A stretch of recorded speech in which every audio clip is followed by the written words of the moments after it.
আল্লাহ রাব্বুল আলামিনের দরবারে অসংখ্য শুকরিয়া যে মহান সত্তা মহান রব্বুল আলামিন আপনাদেরকে আমাকে আল্লাহর নিয়ামত সুস্থতার সহিত এখনও জীবিত রাখছেন এবং অনেককেই মসজিদে আসার তৌফিক দিয়েছেন এবং অনেকেই আসার জন্য প্রস্তুতি নিচ্ছেন। সেই মহান রব্বুল আলামিনের দরবারে শুকর জ্ঞাপন করছি, আলহামদুলিল্লাহ। আল্লাহ রব্বুল আলামিন আমাদেরকে সুস্থতার নিয়ামত দান করছেন। এটা ওই সময় বুঝে আসে যখন একটা মানুষ অসুস্থ হয় যে আমার সুস্থতাটা কতটুকু আমার জন্য প্রয়োজন ছিল। সুস্থতার নিয়ামতটা ওই সময় বোধগম্য হয় যখন একটা মানুষ অসুস্থ হয়। অনেকেই আমরা বলিয়া থাকি যে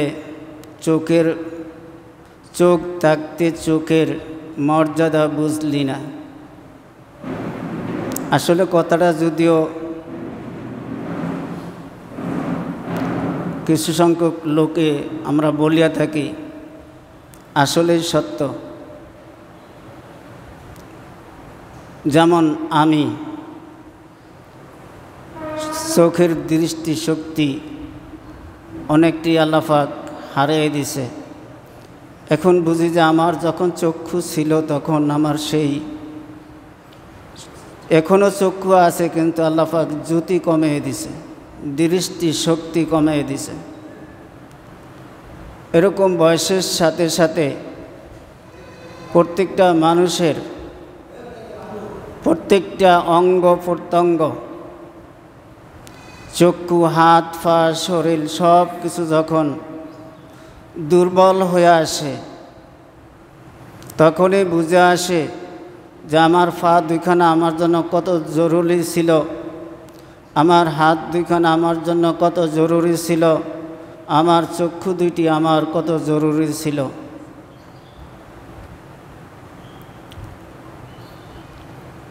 এই জন্য যাদের হারিয়ে ফেলছি তো ফেলছি, যাদের আল্লাহ এখনও সুস্থ রাখছে প্রত্যেকটা অঙ্গ প্রত্যঙ্গ,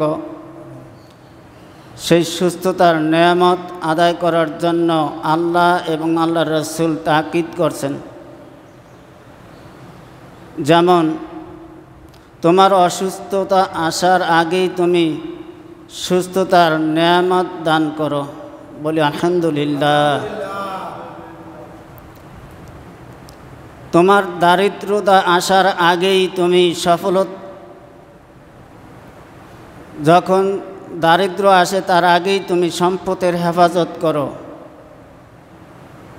তোমার যখন বার্ধক্য আসবে তার আগে তুমি তোমার সবলতার, শরীর সুস্থতার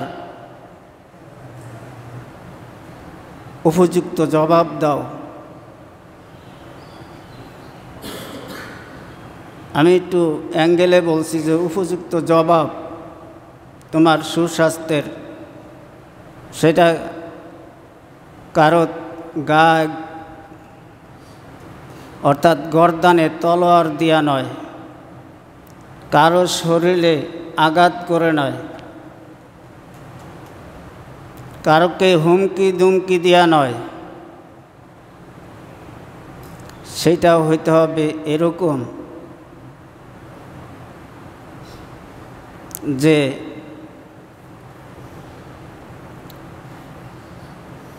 কাল্লা লাউ তা'লামুনা ইলমাল ইয়াকিন লাতারাউন্নাল জাহিমা সুম্মা লাতারাউন্নাহা আইনাল ইয়াকিন সুম্মা লাতুসআলুন্না ইয়াউমা ইযিন আনিন নাঈম। যে তোমার প্রত্যেকটা নেয়ামত সম্পর্কে জিজ্ঞাসিত হবে। কার কথা? সূরাতুত তাকাসুর।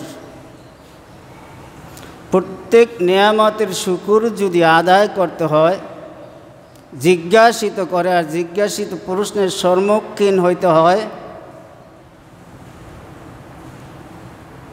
তাহলে সেই প্রস্তুতি তো মৃত্যুর পরেই নিতে হবে। কি কন? ঠিক না?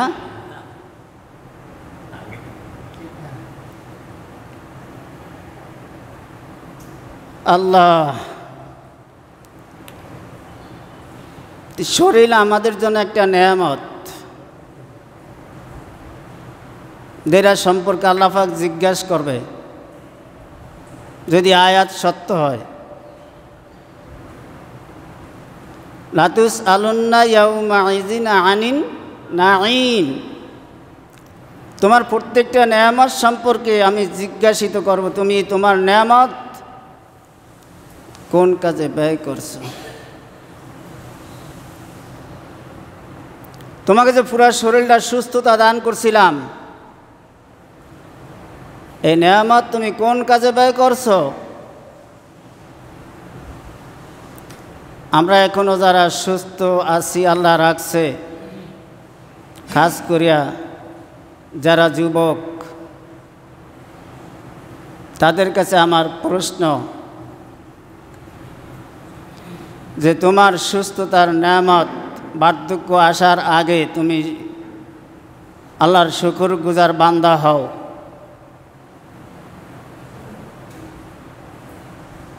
আল্লাহ সকলকে ক্ষমা করিয়া দিক, আমার কোনো আপত্তি নাই।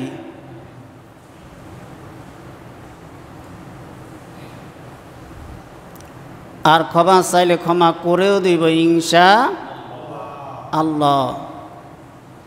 তবে সময় আসার আগে। সময় কোনটা? মৃত্যু।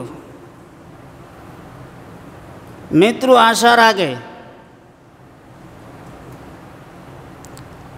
আর সময় কোনটা?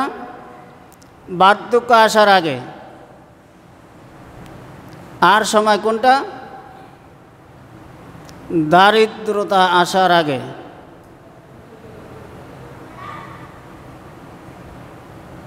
এখন যারা কোটি কোটি টাকার মালিক, তাদের তো কোনো কথাই নাই। যারা মধ্যবিত্ত, তাদেরও আল্লাহ কিছু রাখছে। যারা গরিব, তাদেরকে আল্লাহ অনেক কিছু রাখছে। আল্লাহ রসুল এক হাদিসে ফরমান, গরিব ওই ব্যক্তি যার মৃত্যুর পরে তার আমল নামায় শুধু গোনা গোনা গোনা, নাউযুবিল্লাহি মিন যালিক। গরিব ওই ব্যক্তি যারা এখন আমরা জীবিত আছি, অর্থ সম্পদের দিক দিয়ে গরিব হইলেও আমাকে আল্লাহ রাব্বুল আলামিন 3.5 হাতে একটা বডি দিছে। যারা কোটি কোটি টাকার মালিক, তাদেরকেও যা দিছে, আমি দারিদ্র, আমাকেও আল্লাহ পাক তা দিছে। না কম দিছে? যারা কোটিপতি, তাদের চোখ 2টা, আমার একটা। আমারও 2টা, তারও 2টা। তার পা 3টা, আমার 2টা। তারও 2টা, আমারও 2টা। ব্যবধান আর্থিক সচ্ছলতা।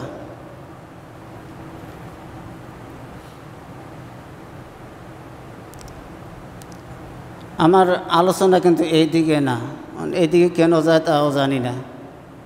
যাই হোক, তো এই যে আল্লাহ পাক আমাদেরকে পুরা শরীরে যেই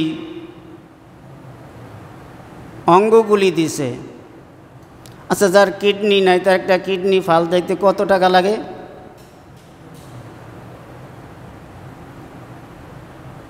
আপনি হাসপাতালে যায় দেখেন বড় লোকের কিডনি বেশিরভাগ যায় গিয়া, সত্য না মিথ্যা?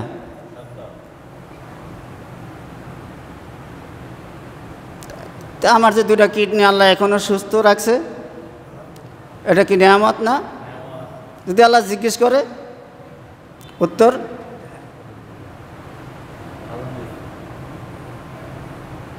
তো তোমাকে দুটা কিডনি আমি এখনো সুস্থ রাখছি, তুমি কেন আমার আবাদত করো নাই? ওয়ালা তামুতুন্না ইল্লা ওয়া আনতুম মুসলিমুন, তুমি মুসলমান না হইয়া মরিও না, মুসলমান না হইয়া। আমরা কি মুসলমান না? হ্যাঁ, ইয়া আইয়ুহাল্লাযিনা আমানু, হে মুমিনেরা, আমরা তো মুমিন। কি কন? কি আমরা মুমিন না? আমরা মুমিন। হাক্কা তুকাতিহি ওয়ালা তামুতুন্না ইল্লা ওয়া আনতুম মুসলিমুন। আল্লাহ ভাই কি কথা বলে না, ইয়া আইয়ুহাল কাফিরুন হাক্কা তুকাতিহি ওয়ালা তামুতুন্না ইল্লা ওয়া আনতুম মুসলিমুন, হে কাফেররা মুসলমান না হইয়া মরিও না। বলছে ইয়া আইয়ুহাল্লাযিনা আমানু, হে মুমিনেরা মুসলমান না হইয়া মরিও না। তাহলে বোঝা যায় এখানে একখান ফ্যাস রয়ে গেছে। মুসলমান ঘরে জন্ম নিলেই মুসলিম হয় না।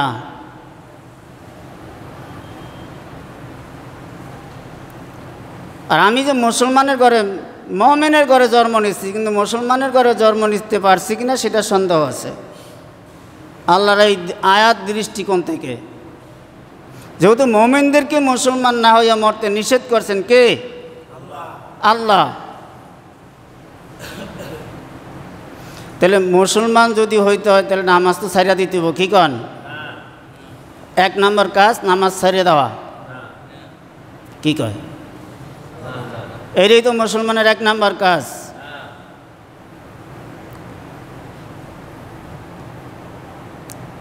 দুই নম্বর কাজ যতগুলা ফরজ আছে সব ছাড়িয়ে দেওয়া, নামাজ সহকারে। আপনিও না কন? হ্যাঁ হ্যাঁ, তাহলে সবারই তো জ্ঞান আছে, আমার তো বেশি।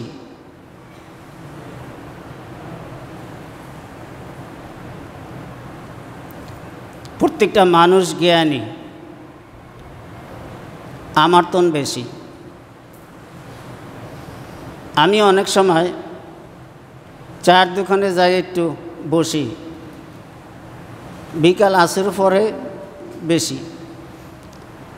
তো অনেক লোক, যদি কেউ বলে যে আমি অসুস্থ আছি, ওনে যেই কজন লোক আছে প্রত্যেকে ডাক্তার সাজেশন দেয়, আমি ছাড়া। জ্ঞান কম না বেশি? যদি কয় ভাই আমি এই সমস্যা আছি একটা মাসালা নিয়া, কয় বলেন, বলার সাথে সাথে প্রশ্ন করার সাথে সাথে উত্তর, মাসালা সঠিক। তো মুফতি কম আসেনি, ডাক্তারও কম নাই, মুফতিও কম নাই, ইঞ্জিনিয়ারও কম নাই। আপনি কোনো একটু সমস্যা করে দেখেন, মানে আজ থেকে 5-6 আনুমানিক বা একটু কম বাস হতে পারে আগে, একদিন একটা লোক আমারে প্রস্রাব করতে যাইয়া প্রশ্ন করে, হুজুর এটা এমনি না করে এমনি করলে ভালো হইতো না? আমি তার সাথে সাথে উত্তর দিয়ে দিছি, তা ভালো হইতো, তা আপনি এতদিন কইয়াছিলেন, আপনি যে কালে করছে সেই কালে আইলেন না কেন? অনেকে মাজ্ঞা করা সম্ভব? কি কোন আমার উত্তরটা কি ভুল? আপনি তো কোনো আর তো কেউ কয় না, আর তো ব্যাকে মনে করে যে আমার উত্তরটা মনে হয় ভুল।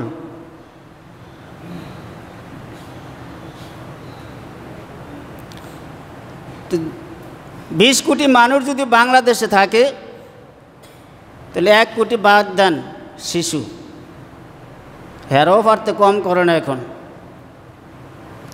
আর বাকি 19 কোটি মানুষ ডাক্তার, 19 কোটি মানুষ ইঞ্জিনিয়ার, 19 কোটি মানুষ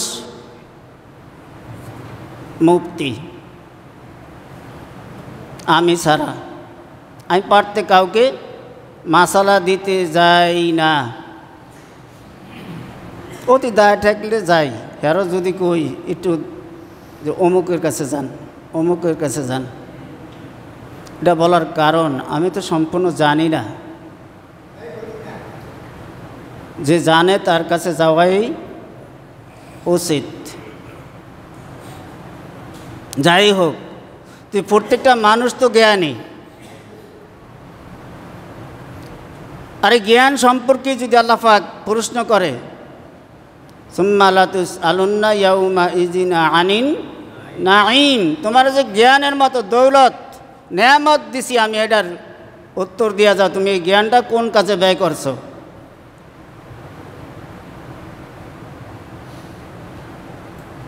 জবাব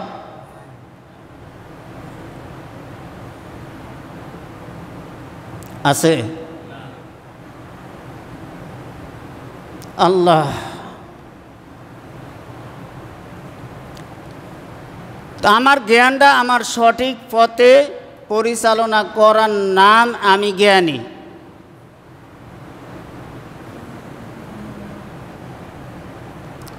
তা আমি ছোট্ট একটা আয়াত পড়ছিলাম, ফাসল্লি লিরাব্বিকা ওয়ানহার,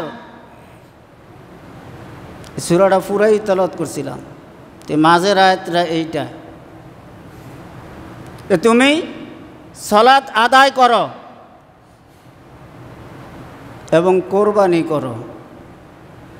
হুজুর এখন কইতেন যে হুজুর কোরবানি তো গেছি গিয়া, এখন কোরবানির কথা আপনি এনে টানলেন কি লিগিয়া? আপনার মনটাকে সঠিক পথে পরিচালনা করা, এইটা মনের কোরবানি।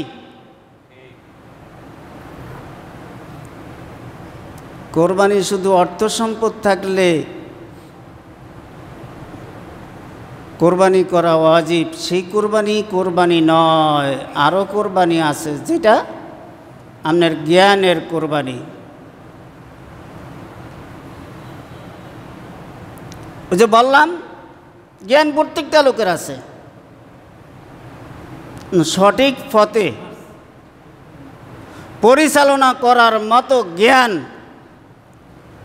আমার দুইটা হাতকে আমি সঠিক পথে পরিচালনা করার মতো জ্ঞান, আমার দুইটা চক্ষুকে সঠিক পথে পরিচালনা করার মতো জ্ঞান, আমার দুইটা পাকে সঠিক পথে পরিচালনা করার মতো জ্ঞান আমার নাই। আল্লাহ পাক এক আয়াতে বলে, ওই ব্যক্তি মূর্খ যার কোরআন এবং হাদিস সম্পর্কে জ্ঞান নাই।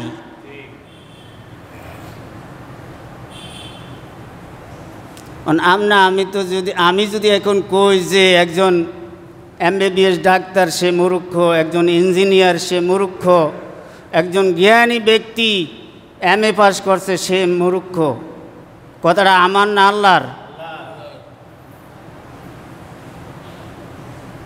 আল্লাহ নিজে বলেন যে যার কোরআন এবং হাদিস সম্পর্কে জ্ঞান নাই সেই লোকটা মূর্খ।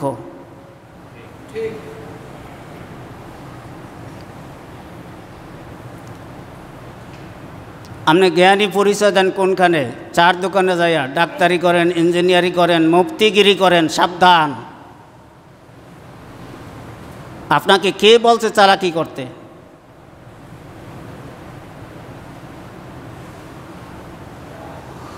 হযরত আলী রাদিয়াল্লাহু তাআলা আনহুকে প্রশ্ন করেন নাই, কয়েকজন সাহাবা আজমাইনদেরকে প্রশ্ন করেছিলেন আল্লাহর রাসূল,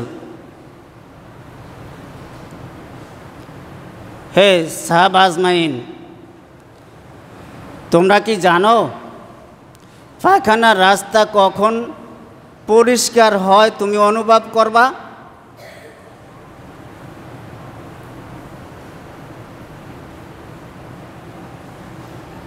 কি বলছিল? তোমরা কি জানো পায়খানার রাস্তা পায়খানা করার পরে পানি দেওয়া ধৌত করো, তুমি কখন যেটা পরিষ্কার হয়েছে সেটা অনুভব করবা, জানো? সবাই চুপ করে বয়ে রয়েছে। হযরত আলী রাদিয়াল্লাহু তাআলা আনহু বলে, যদি আপনি অনুমতি দিলে আমি বলতে পারি। তো বলো আলহামদুলিল্লাহ।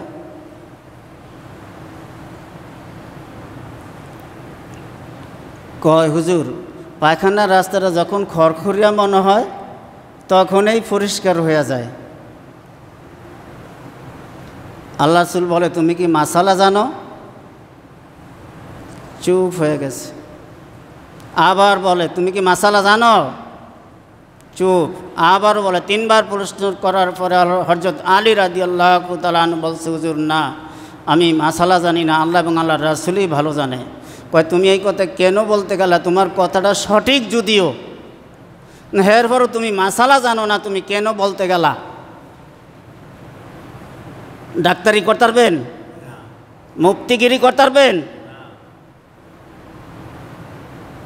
ইঞ্জিনিয়ার হইতে পারবেন?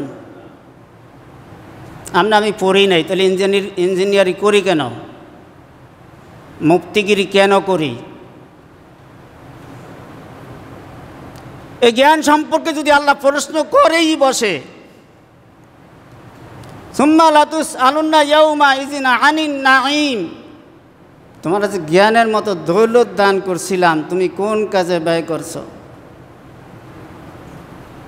প্রশ্নের উত্তর সবার কাছে তো আছে ইনশাল্লাহ। হ্যাঁ হ্যাঁ, এরকম আল্লাহ রাব্বুল আলামিন আমাকে যা দান করছে প্রত্যেকটা আমার জন্য কি নিয়ামত। এবার আসেন, আমার একটা সন্তান দিছে, ছেলে হোক মেয়ে হোক, এটা কি আমার জন্য নিয়ামত? মনে হয় না। হ্যাঁ, সবার জন্য নিয়ামত? আমার তো মনে হয় না। হ্যাঁ, আপনার সন্তানগুলি আপনার জন্য নিয়ামত, সেটা দুনিয়ার কাজে খাটানোর জন্য, ঠিক না? দুনিয়ার শিক্ষায় শিক্ষিত করার জন্য আপনার জন্য নিয়ামত।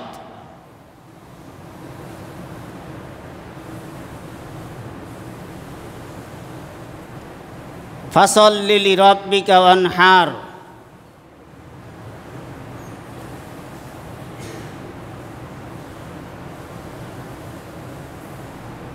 কষ্ট লাগে। খায়রুকুম মান তাআল্লামাল কুরআনা ওয়া আল্লামা, হাদিসটা পড়ছিলাম শুরুতে। তোমাদের মধ্যে সর্বোত্তম ওই ব্যক্তি যে ডাক্তার, যে ইঞ্জিনিয়ার, যে ব্যারিস্টার।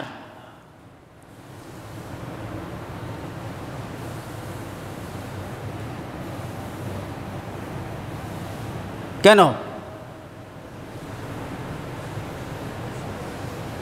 যে ব্যারিস্টার সে কি জ্ঞানী নয়? যে ইঞ্জিনিয়ার সে কি জ্ঞানী নয়? তো সে উত্তম না কেন? সে তো উত্তম।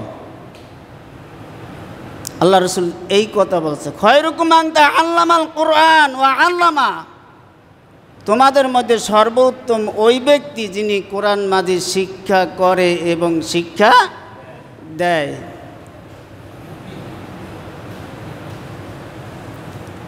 অনহার, তুমি কোরবানি করো। আমি কি আমাকে কোরবানি করতে পারছি? আমি যদি আমাকে কোরবানি করতে পারতাম তা আমার সন্তানগুলি আগে কোরআন শিক্ষা করত।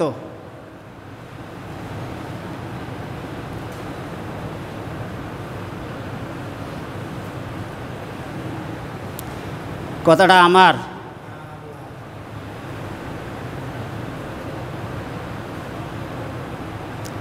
কোরআন এত বড় একটা জিনিস। আর রহমান ওয়া আল্লামাল কুরআন, আর রহমান আল্লাহ, আল্লামাল কুরআন, এটা তোমার জন্য নেয়ামত। কে কয়? কোরআন মানুষের জন্য কি? যদি এই নেয়ামতের কথা ওই আয়াত দিয়ে আল্লাহ প্রশ্ন করছে, যদি ধরে আপনাকে আমাকে, ছুটিয়াতেও যাওয়া যাব, কি কন? হ্যাঁ হ্যাঁ,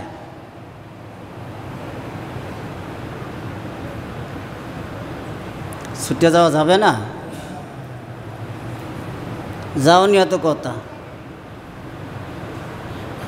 কিছু টাকা পয়সা অর্থ সম্পদ আমার কবর যদি দিয়ে দেয়,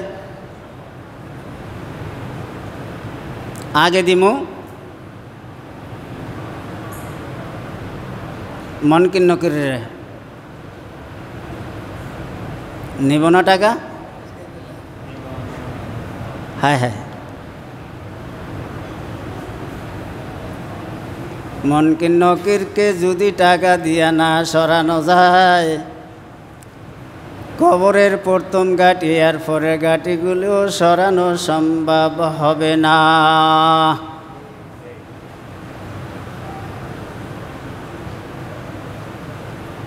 এটা কি জ্ঞানের কোরবানি নয়?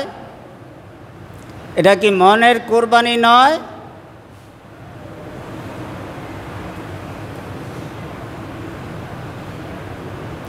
এই জ্ঞানের আর মনের কোরবানি করা সর্ব আগে মানুষের জন্য ফরজ।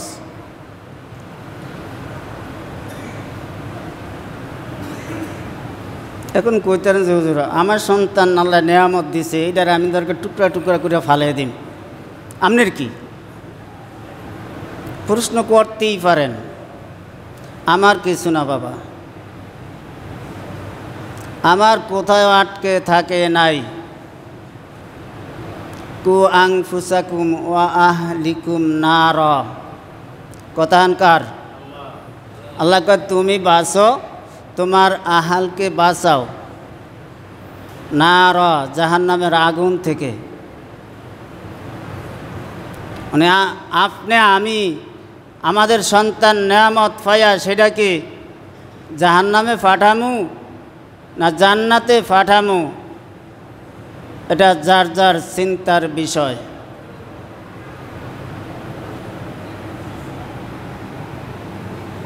যার যার চিন্তার বিষয়। আমরা তো নিজেরাই এখন বয়স যাদের শেষ পর্যায়ে তারা শেষে, যারা অর্ধবয়সী আছি তারা অর্ধবয়সী, যারা প্রথম বয়সের আছেন তারা প্রথম বয়সী। এই চিন্তাটা, এই বিবেকটা, এই বুদ্ধিটা, এই জ্ঞানটা, এই ডাক্তারিটা, এই ইঞ্জিনিয়ারিটা, মুফতিরা বাদ দিয়া কাজে লাগান।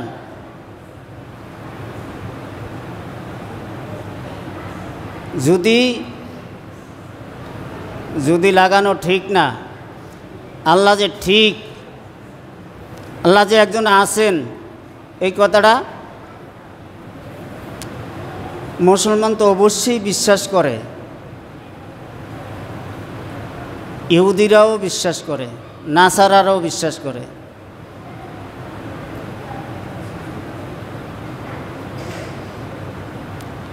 আমরা যখন বিশ্বাসই করি আল্লাহ একজন আছে,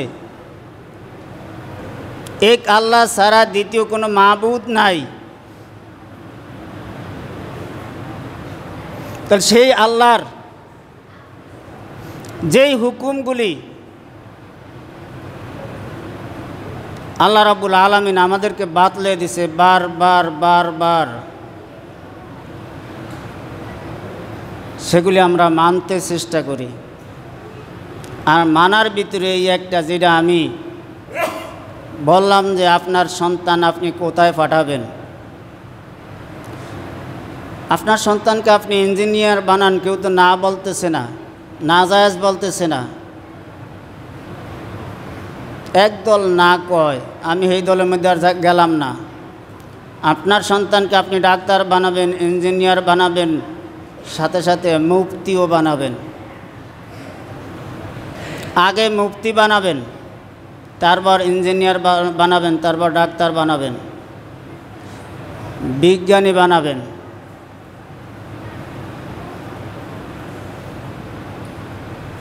এখনকার সময়ের জন্য এরা অতি জরুরি, অতি জরুরি, অতি জরুরি। একটা মানুষের ভিতরে যখন আল্লাহর ভয় থাকে,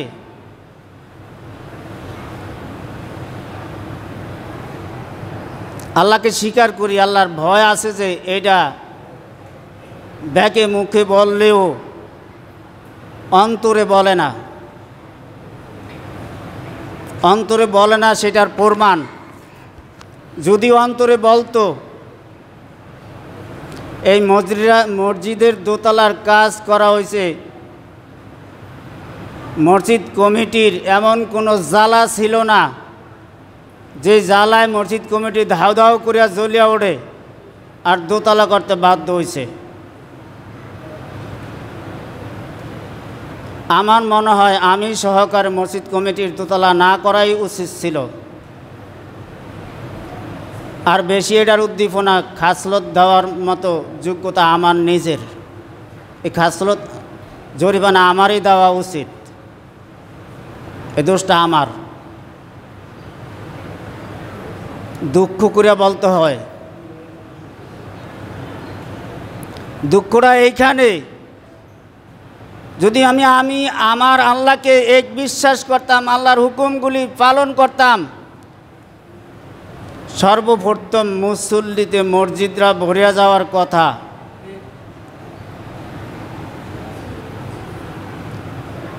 মসজিদ ভরিয়া যদি যাইতো হের ফরে না দোতলার কাজ শুরু করা দরকার ছিল। এখানে সর্বপ্রথম ভুল করছি আমি।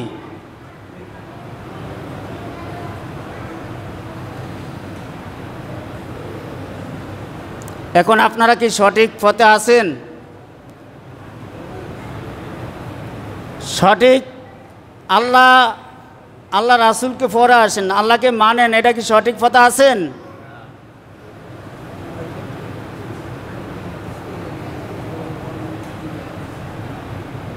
তো প্রথম না বলছিলাম ও আনতুম মুসলিমুন, মুসলমান না হইয়া মরিও না তোমরা। তো নামাজ ছাড়িয়া দিয়েই তো মুসলমান হওয়া যায়। কোরআন শিক্ষা করা ফরজ, কোরআন শিক্ষা করা কি ফরজ। ছাড়িয়া দিয়েই তো জান্নাতে যাওয়া যাবে, আল্লাহকে স্বীকার করা হয়। আমি নিজে ছাড়ছি, আমার সন্তানদেরকে দূরে ঠেলিয়া রাখছি। এটা অপশনাল সাবজেক্ট, সময় থাকলে করিও, না হইলে নাই। অপশনাল সাবজেক্ট না হয়। আমার সন্তানকে যখন আমি কোরআন শিক্ষা দেই না, তখন এটা আমার কাছে অপশনাল সাবজেক্ট। ইচ্ছা করলে দিমু, না করলে নাই, আপনার কি বাবা? আমার কিচ্ছু না, আমার কিচ্ছু না। আমার একটু বলার অধিকার, এই হিসাবে বলি। নাহলে যদি কাল কিয়ামতের ময়দানে ধরিয়েই দেন আর ধরে দিবেন, এটা সঠিক। তবে আজকের আলোচনাটুকু যদি অন্তর থেকে হয়, আপনাদেরকে একটু পথ দেখানোর জন্য হয়, দুজন ফেরেশতা আছে, কিরামান কাতিবিনা ইয়ালামুনা মা তাফআলুন।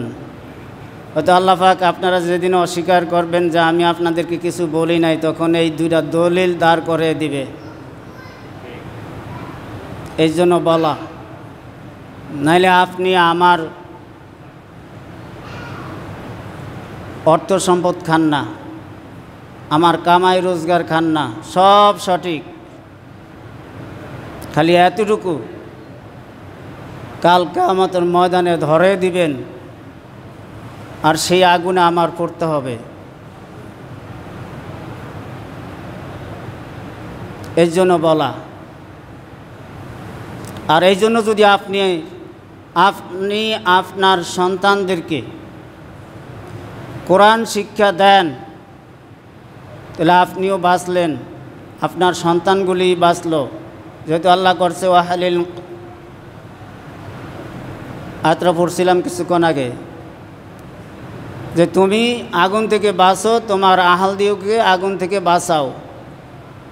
আর সেই বাঁচার একটা পথ কোরআনকে আল্লাহ শিক্ষা করা ফরজ করছে। আর একটা ফরজ করছে তলাবুল ইলমি ফারিদাতুন আলা কুল্লি মুসলিমিন আল মুসলিমাত, এলেম শিক্ষা করাও ফরজ। যতটুকু আপনার দোলনা থেকে কবর পর্যন্ত প্রয়োজন হয়, এর অতিরিক্ত আপনি করেন সেটা আপনার ইচ্ছা, না করেন সেটাও আপনার ইচ্ছা।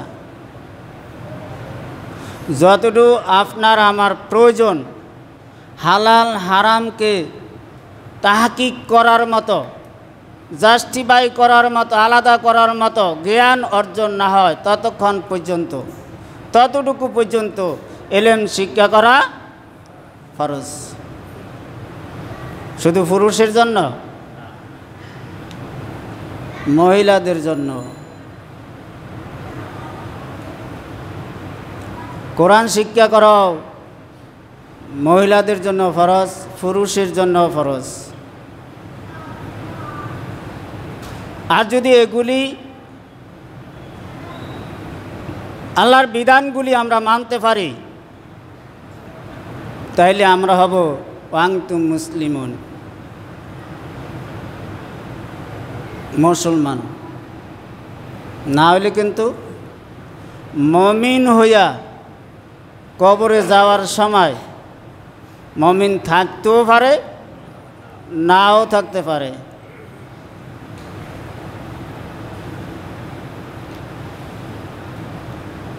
সন্দেহ আছে। পয়গাম্বরদেরকে, সাহাবা আজমাইনদেরকে মৃত্যুর পর্যন্ত শয়তান ধোঁকা দিছে, আপনাকে আমাকে মনে দেয় না। আপনাকে আমাকে শয়তানে এখন আর ধোঁকা দেওয়াও লাগে না। আমি নিজেই তো শয়তানের একজন খালাতো ভাই। শয়তান তো নামাজ পড়ে, আমরা পড়ি।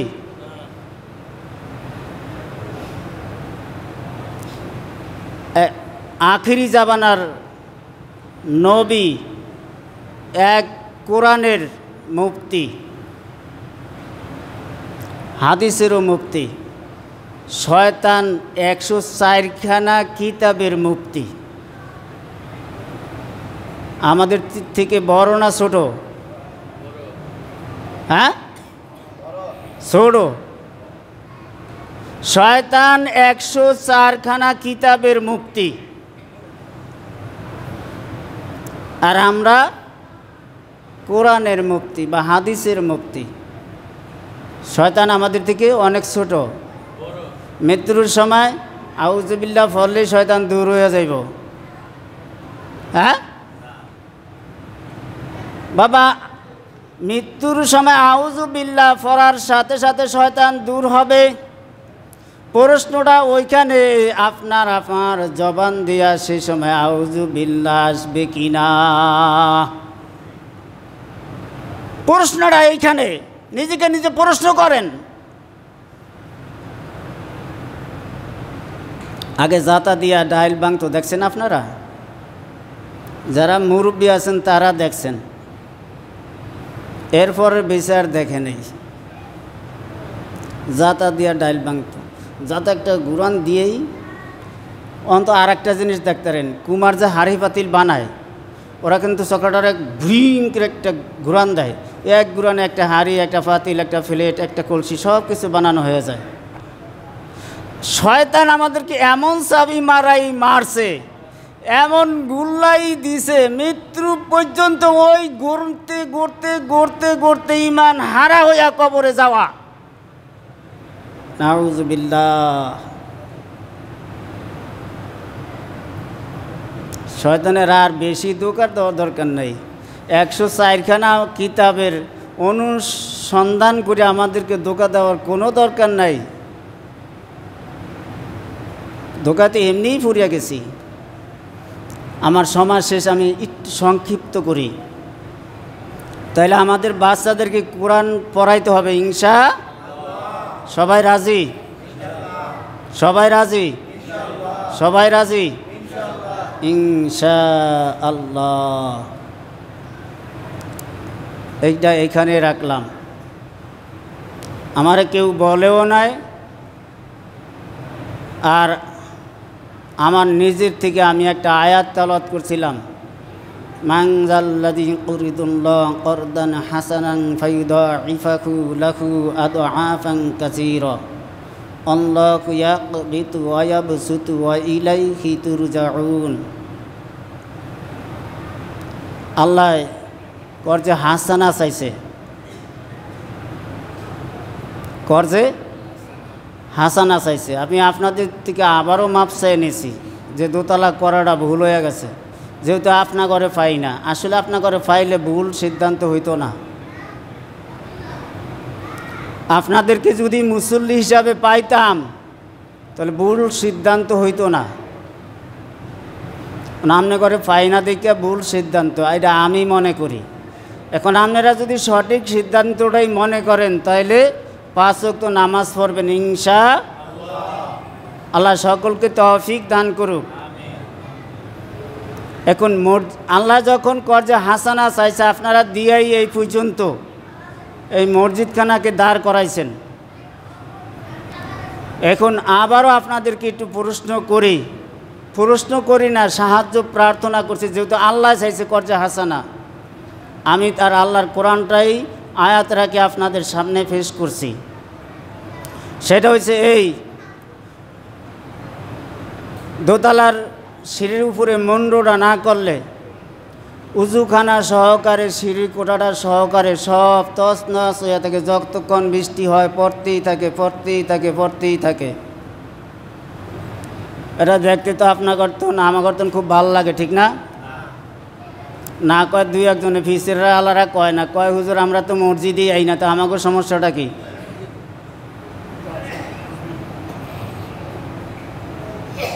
মনে মনে এই কথা কন না, এই কথা কয়েন না। আমি বলছি অনহার, তোমার মনকে কোরবানি করো। আর সেই কোরবানির একটা অংশ এইটা যে আমরা যদি মুন্ডটা না করি, মসজিদরা অসুন্দর অপবিত্রতা হওয়ারও সম্ভাবনা। এই অসুন্দর অপবিত্রতা থেকে মসজিদটাতে একটু সুন্দর এবং পবিত্র করা দরকার না? দরকার। এখন কইতারেন যে হুজুর মসজিদ কমিটি আছে না, আমি সেইটারও উত্তর দিয়া দেই।